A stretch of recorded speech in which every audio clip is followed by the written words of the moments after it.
मित्रों, इस वीडियो में हम माँ दुर्गा और शेर की कहानी शेयर कर रहे हैं। हिंदू देवी देवताओं के वाहनों के बारे में आपने अवश्य सुना होगा। हर देवी देवता का अपना एक वाहन है। जैसे शिव शंकर का वाहन नंदी, भगवान विष्णु का गरुड़, श्री गणेश का मूषक, तो माँ दुर्गा का शेर। कैसे ये पशु इन देवी देवताओं के वाहन बने और इसके पीछे क्या कारण था, इन प्रश्नों के उत्तर में जो कहानी छुपी हुई है वो बड़ी ही रोचक है। ये तो अवश्य है कि हर पशु वाहन की अपनी एक पृथक महत्ता है। ये सब आगे बताएंगे हम इस वीडियो में। नमस्कार दोस्तों, वीडियो में आगे बढ़ने से पहले आप अगर हमारे चैनल पर नए हैं तो चैनल को सब्सक्राइब और साथ ही बेल आइकन को ज़रूर दबाएं ताकि आपको हर रोज़ एक नई वीडियो की नोटिफिकेशन मिलती रहे। शक्ति स्वरूपा माँ दुर्गा का वाहन शेर है, ये संपूर्ण जगत जानता है। उन्हें माँ शेरावाली भी कहा जाता है। आज हम आपको ये बताने जा रहे हैं कि कैसे शेर माँ दुर्गा का वाहन बना। इसके पीछे दो कथाएं प्रचलित हैं। माँ दुर्गा आदिशक्ति देवी पार्वती का ही प्रतिरूप है। देवी पार्वती हिमालय राज की पुत्री थी। बचपन में ही उन्होंने भगवान शिव को अपना पति चुन लिया था, अतः यह सदा उनकी भक्ति और आराधना में लीन रहती थी। विवाह योग्य होने पर भोले शंकर को पति के रूप में पाने की कामना में वह एक ऊंचे पर्वत पर जाकर तप करने लगी। वहां उन्होंने कई वर्षों तक तप किया। उनके तप से प्रसन्न होकर शिवजी ने उन्हें दर्शन दिया और स्वयं को पति के रूप में प्राप्त करने का वरदान उन्हें प्रदान किया। इसके उपरांत दोनों का विवाह बड़ी ही धूमधाम से संपन्न हुआ, जिसमें सारे देवी देवता, ऋषिगण और शिवगण सम्मिलित हुए। विवाह उपरांत उनके दो पुत्र श्री गणेश और कार्तिकेय हुए। भगवान शिव को पति स्वरूप प्राप्ति के लिए कई वर्षों तक किए गए कठोर तप के फलस्वरूप देवी पार्वती का गौर वर्ण यानी गोरा रंग सांवला हो गया था।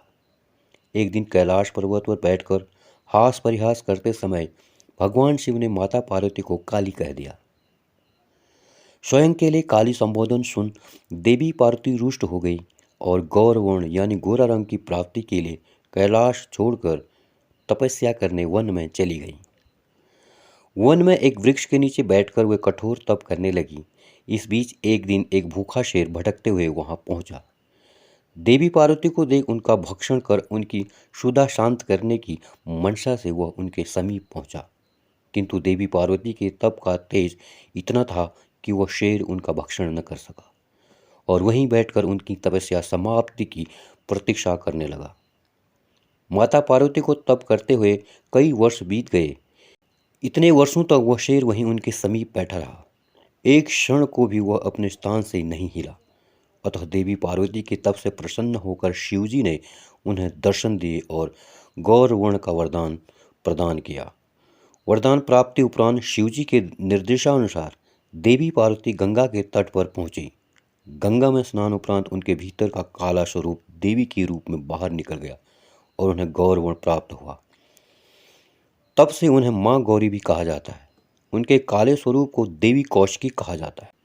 जब माता पार्वती स्नान कर बाहर आई तो अपने तप स्थल पर एक शेर को बैठा हुआ पाया।